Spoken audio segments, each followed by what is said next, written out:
The Vessel. Episode 22. Discordia.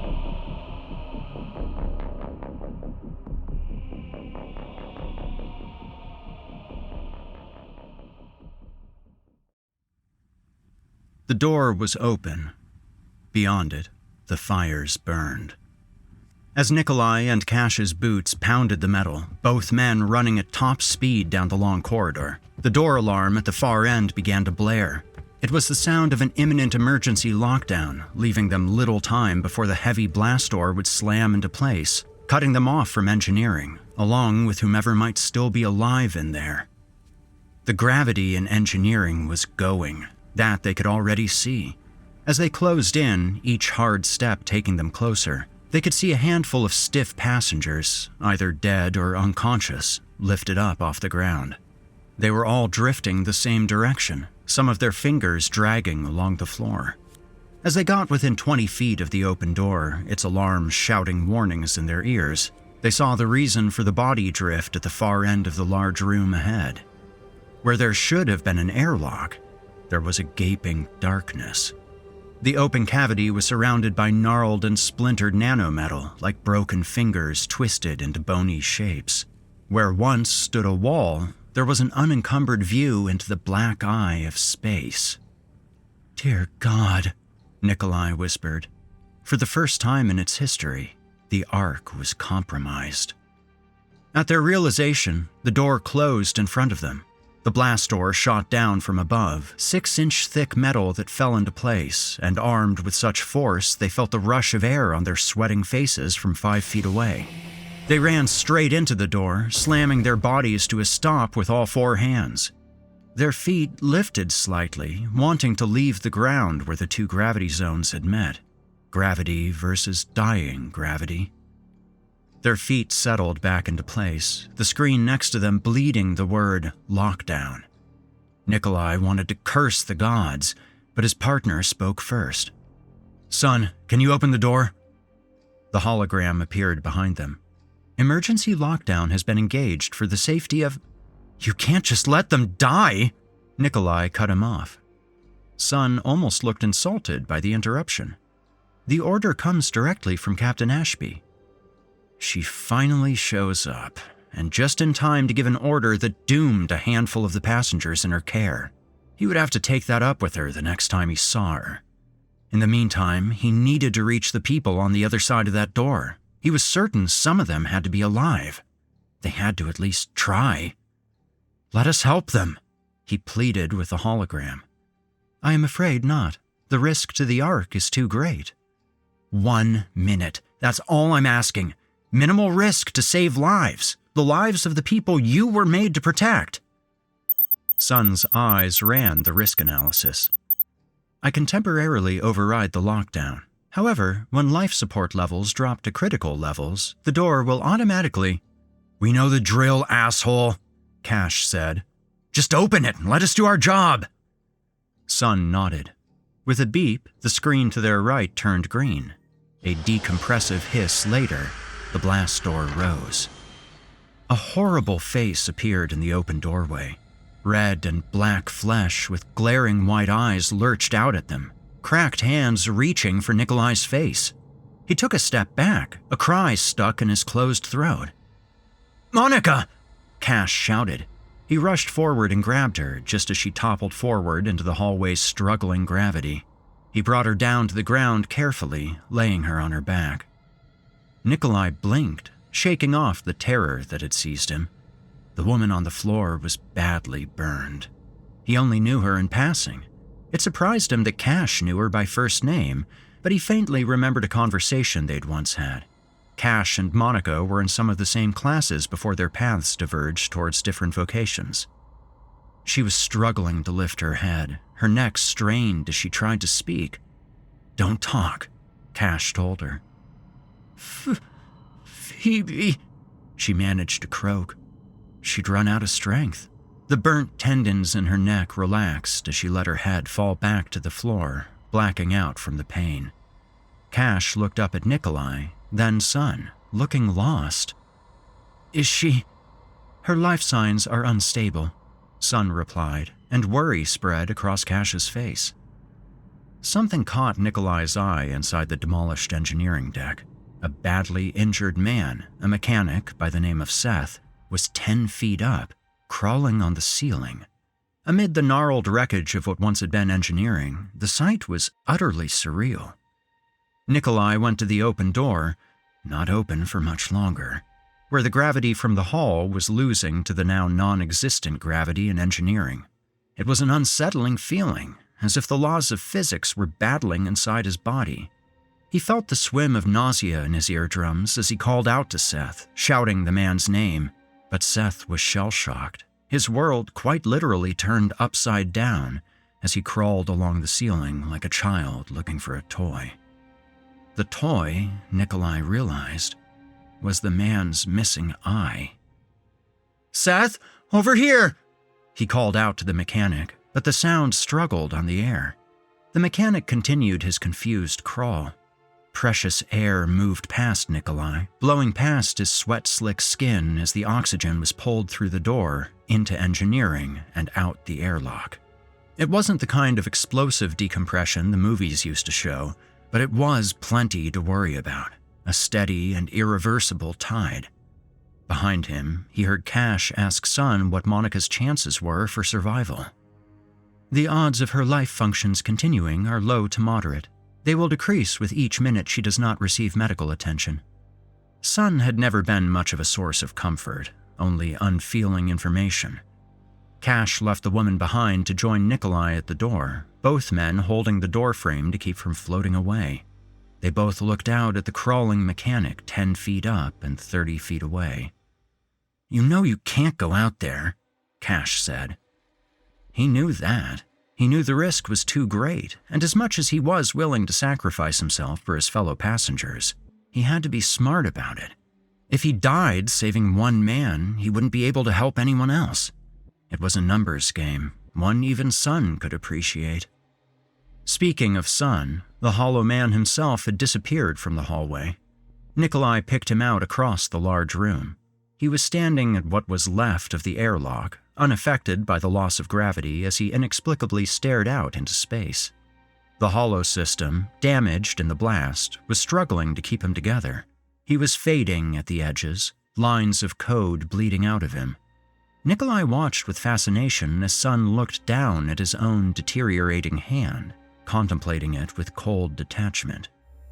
A screaming alarm snapped Nikolai back to reality. The blast door alert was sounding again, warning of an imminent seal. Time was running out to save the one-eyed man crawling on the ceiling.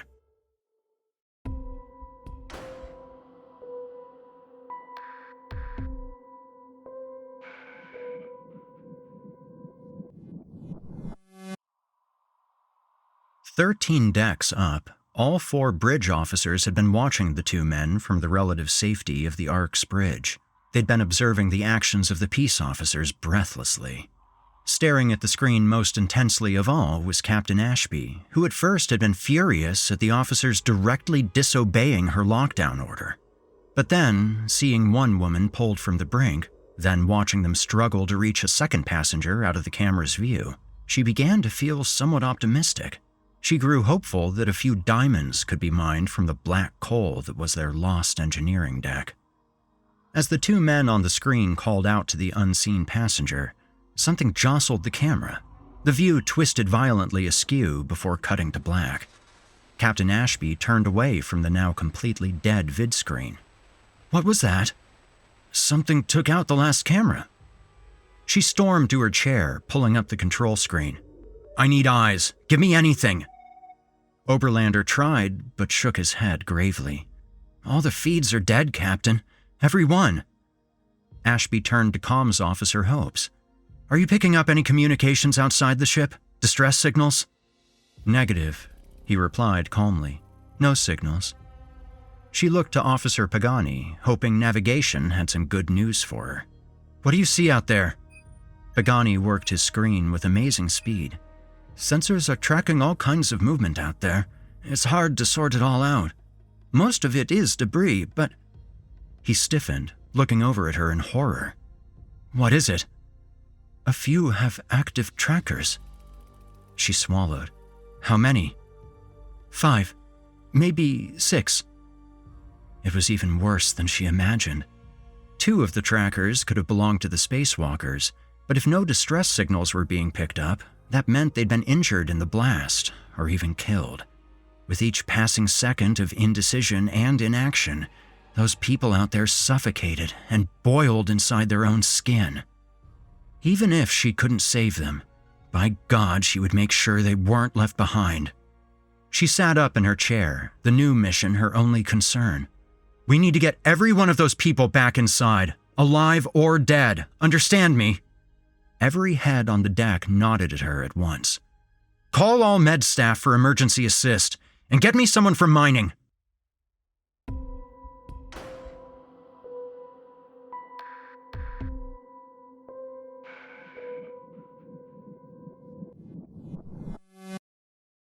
Dr. Hannigan had been heading to see Ashby when it happened.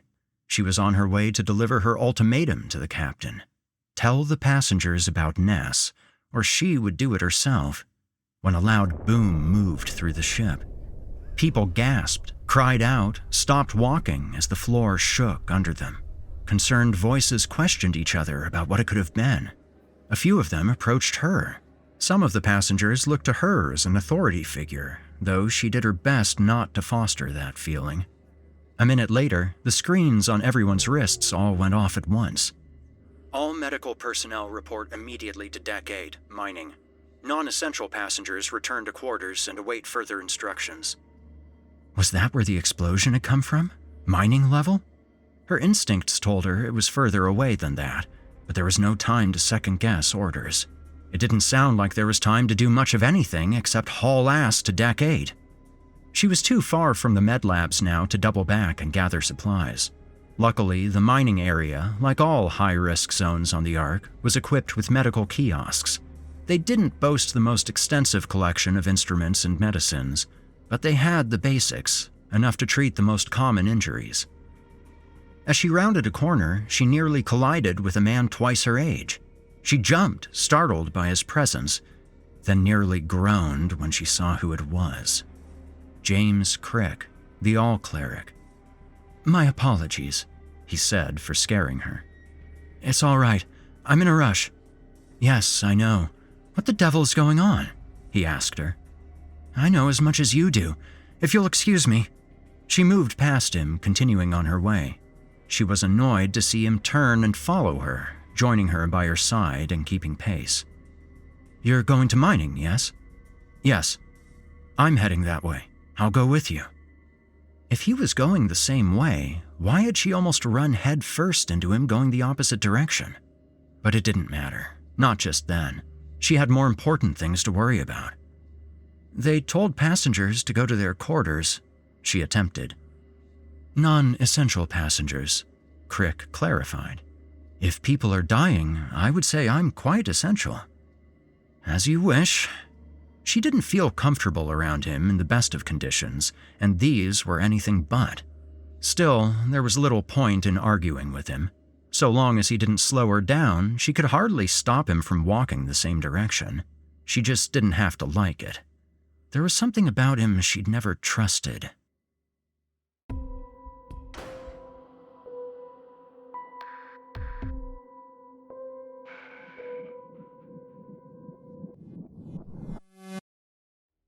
Hey, over here! With the oxygen level on the engineering deck plummeting, Nikolai was not only growing more anxious by the second, he was feeling lightheaded. If he couldn't soon get the attention of Seth, the disoriented mechanic crawling around on the ceiling, the man would be lost forever. Hey, fuckhead! Cash screamed.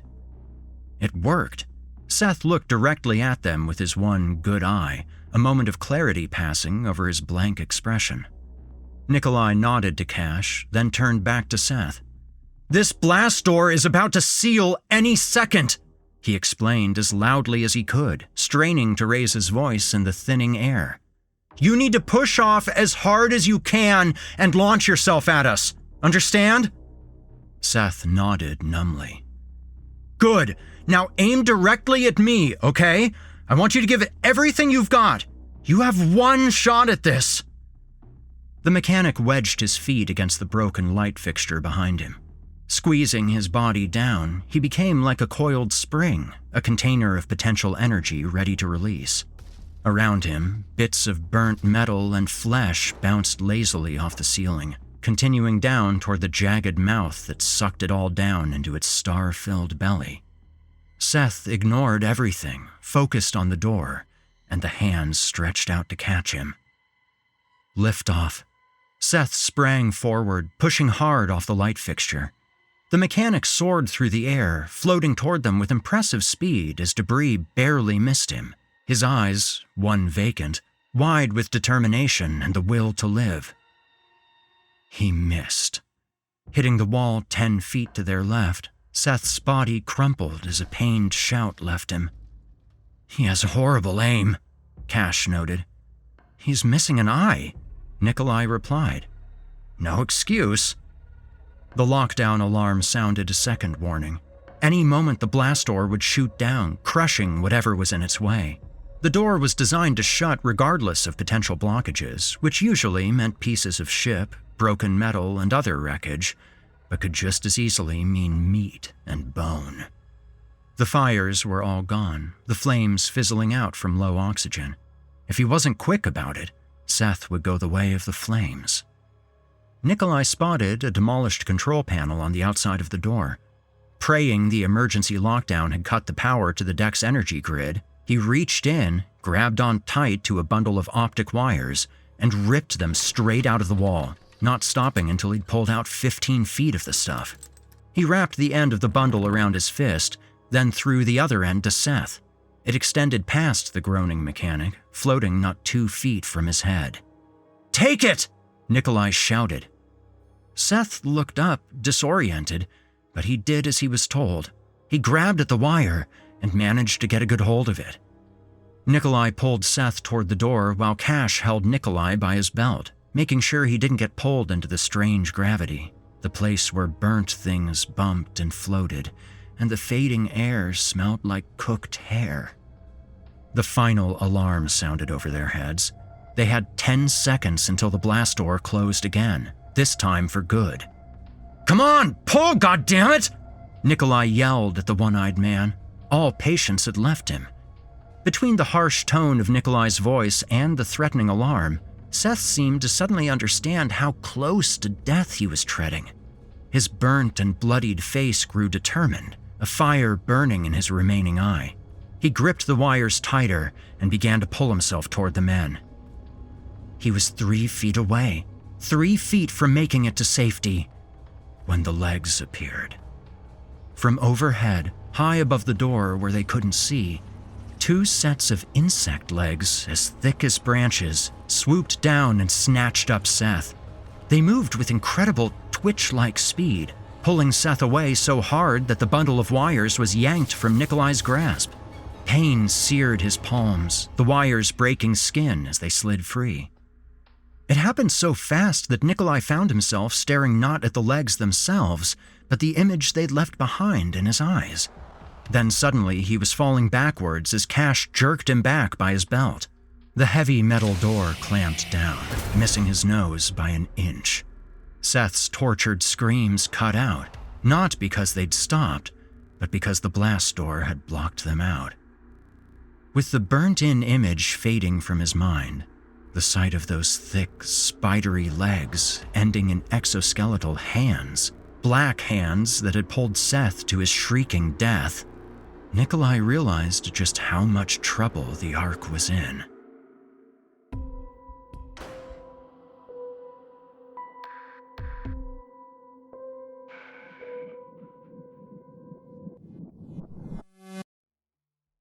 They want trouble? I'll give them trouble.